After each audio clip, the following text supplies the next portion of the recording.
అరాచకం, అన్యాయం, కీచక పర్వం, దౌర్జన్యం ఇవి ఇప్పుడు కాల్మనీకి పర్యాయ పదాలుగా మారిపోయాయి. పేద కుటుంబాల రక్త మాంసాలతో చేసిన రాక్షస వ్యాపారమే కాల్మనీ. చెప్పినంత వడ్డీ కట్టాల్సిందే, లేదంటే చెప్పినట్టు వినాల్సిందే. ఇక అప్పుగా తీసుకున్న వారిది ఒక్కొక్కరిది ఒక్కో దీనగాథ. తమను ఎలా వేధించారో, ఎంత నరకం అనుభవించామో బాధితులు ఇప్పుడిప్పుడే బయటకొచ్చి పోలీసులకు చెప్పుకుంటున్నారు.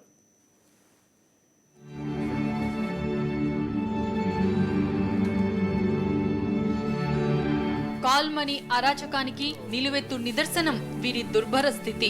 వీరు ఒకప్పుడు బాగా బతికారు. ఇక్కడ కూర్చున్న ఇల్లు వీరిదే. అదే ఇంట్లో ఒకప్పుడు దర్జాగా బతికేవారు. కాల్మనీ కాటుతో చిన్న భిన్నమయ్యారు. ఇప్పుడు తమ ఇంట్లోనే శరణార్థులుగా తలదాచుకుంటున్నారు. ఎప్పుడైతే కాల్మనీలో అప్పు తీసుకున్నారో అప్పుడే వీరి కష్టాలు మొదలయ్యాయి. ఈ దంపతులు చిన్ని కిషా, ముంతాజ్. ప్రకాశం జిల్లా కందుకూరు 16వ వార్డులో ఉంటారు. శుభకార్యం కోసం కాల్మనీ వ్యాపారి వద్ద 2.5 లక్షలు అప్పుగా తీసుకున్నారు. తీసుకున్న అప్పు సకాలంలో చెల్లించలేకపోయారు.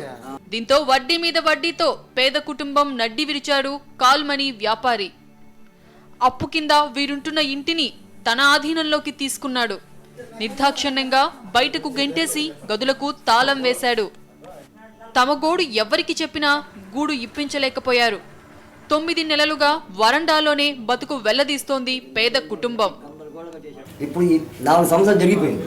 ఇప్పుడు మనం 1,30,000 ఎంత కట్టామో, మళ్ళీ అతను ఏం చేస్తున్నాడంటే ఏరే వాడికి అమ్మేసినట్టుగా ఈ 30,000 రూపాయలు మా మీద వేసాడు. మనం 1,30,000 మనం కట్టాం. ఆ 30,000 అది మా మీద వేసాడు. ఏరే వాడికి అమ్మేసాను నేను. ఆ 30,000 రూపాయలు మీ మీద పడింది. అంత పోను 1,15,000 మీరు కట్టున్నారు, పోతే 6 లక్షలు కట్టమని అంటున్నారు. సార్ నేను కట్టలేము సార్, మా అల్లుడి జాబ్ వచ్చింది, అమ్మాయి పెళ్లి చేసాం, కాల్పోలు మంచి చెడ్డ, ఈ అమ్మాయి కాల్పోలే, ఈమెకే వస్తుంది బీపీ, నాకేమో నిమ్ము అట్లే పాకులాడు. సార్ ఏం చేసామంటే లాస్ట్కి 3 లక్షలు ఇచ్చి 40,000 రూపాయల రీసెంట్ ఖర్చు పెట్టుకుని కూడా 1 సంవత్సరం ఇంటూ నేను బాన్స్ పెడతాడట గట్టాబాట అన్నాడు. ఇదిగో ఈమె వేణుశ్రీ. పశ్చిమ గోదావరి జిల్లా తిరుమలంపాలెంకు చెందిన వేణుశ్రీ 2004లో కాల్మనీలో 20,000 అప్పుగా తీసుకుంది. బొప్పనవారి గూడానికి చెందిన వడ్డీ వ్యాపారి శేషగిరి ఏడాదికి 80,000 వడ్డీ కింద వసూలు చేశాడని వేణుశ్రీ వాపోతుంది. ప్రామిసరీ నోట్లు అడ్డు పెట్టుకుని తమ పొలాన్ని రిజిస్ట్రేషన్ చేయాలంటూ శేషగిరి వేధిస్తున్నాడంటూ జిల్లా ఎస్పీకి మొరపెట్టుకుంది. మాకున్నది 4 ఎకరాలు. 4 ఎకరాల మీద మాకు కోర్టులో కేసు వేసేసారు. మాకు 2 చిన్నపిల్లలు. అసలు మాకు ఇప్పుడు ఏం చేయాలో మా పరిస్థితి అర్థం కావట్లా. సరే ఇట్లా ఉంది కదా అని చెప్పి ఊళ్ళో అసలు ఇదే కాదు, మాదే కాదు, మా తిరునంపల్లిలో 70-80% మొత్తం అన్నీ ఇయే కేసులు. ఇష్టం వచ్చినట్టు మాట్లాడడం, ఇంటికి ఏ టైంలో పడితే ఆ టైంలో వేరే వాళ్ళని పంపించేయడం, మీరు ఇంకా డబ్బులు కట్టాలంట కదా, ఇంకా ఇవ్వండి, మేము తీసుకున్న మొత్తం ఇచ్చేసి ఇంకా మీరు 10 లక్షలు ఇవ్వాలంట కదా, అందుకే మీ మీద కోర్టులో కేసు వేశారు అన్నాను తప్ప మా నోట్లు మాకు రావట్లేదు. మేము కోర్టు చుట్టూ మేము తిరగలేకపోతున్నాం. కాల్మనీ ఘటన నేపథ్యంలో ఏపీ వ్యాప్తంగా పోలీసులు వడ్డీ వ్యాపారస్తుల ఇళ్లపై దాడులు ముమ్మరం చేశారు. ప్రకాశం జిల్లా వ్యాప్తంగా 20 మందిని అదుపులోకి తీసుకున్నారు. గుంటూరు జిల్లా చిలకలూరిపేటలోనూ వడ్డీ వ్యాపారస్తుల ఇళ్లపై పోలీసులు సోదాలు చేసి 5గురిని అదుపులోకి తీసుకున్నారు. పశ్చిమ గోదావరి జిల్లా జంగారెడ్డిగూడెంలోని పలు ఫైనాన్స్ వ్యాపారుల ఇళ్లపై పోలీసులు దాడులు చేశారు.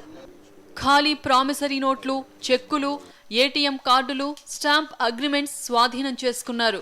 కాల్మనీ పేరుతో మహిళలపై దాడులను అరికట్టాలంటూ బీజేపీ మహిళా మోర్చా పశ్చిమ గోదావరి జిల్లా ఎస్పీ కార్యాలయం ముందు ఆందోళనకు దిగారు. ఎస్పీ భాస్కర్ భూషణ్ కు వినతి పత్రం ఇచ్చారు. భారతదేశంలో మహిళకి గుర్తింపు, భారతదేశంలో మహిళని ఒక చక్కగా మాతృమూర్తిగా, దేవతగా కొలిచేటువంటి మన దేశంలో ఇలాంటి కార్యక్రమాలు జరగడం అన్నది నిజంగా శోచనీయం. ఇలాంటి మహిళల్ని ఈ విధంగా వేధిస్తున్నటువంటి వారిపై కఠినమైనటువంటి చర్యలు తీసుకుని వాళ్ళకి ఖచ్చితంగా శిక్ష పడే విధంగా చేయాలని కోరుకుంటూ, తూర్పుగోదావరి జిల్లా రావులపాలెంలో గుడాల దుర్గేశ్వరరావు అనే వడ్డీ వ్యాపారిపై 3 మహిళలు పోలీసులకు ఫిర్యాదు చేశారు.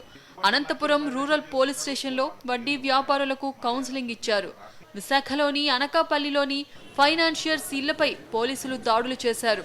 మొత్తం 74 మంది లిస్టౌట్ చేసిన పోలీసులు అధికార పార్టీకి చెందిన పలువురిని వదిలేస్తున్నారన్న ఆరోపణలు వస్తున్నాయి.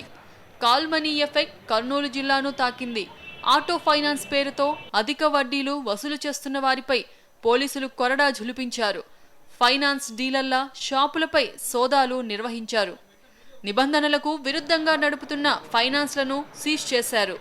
ప్రామిసరీ నోట్లు, చెక్కులను స్వాధీనం చేసుకున్నారు.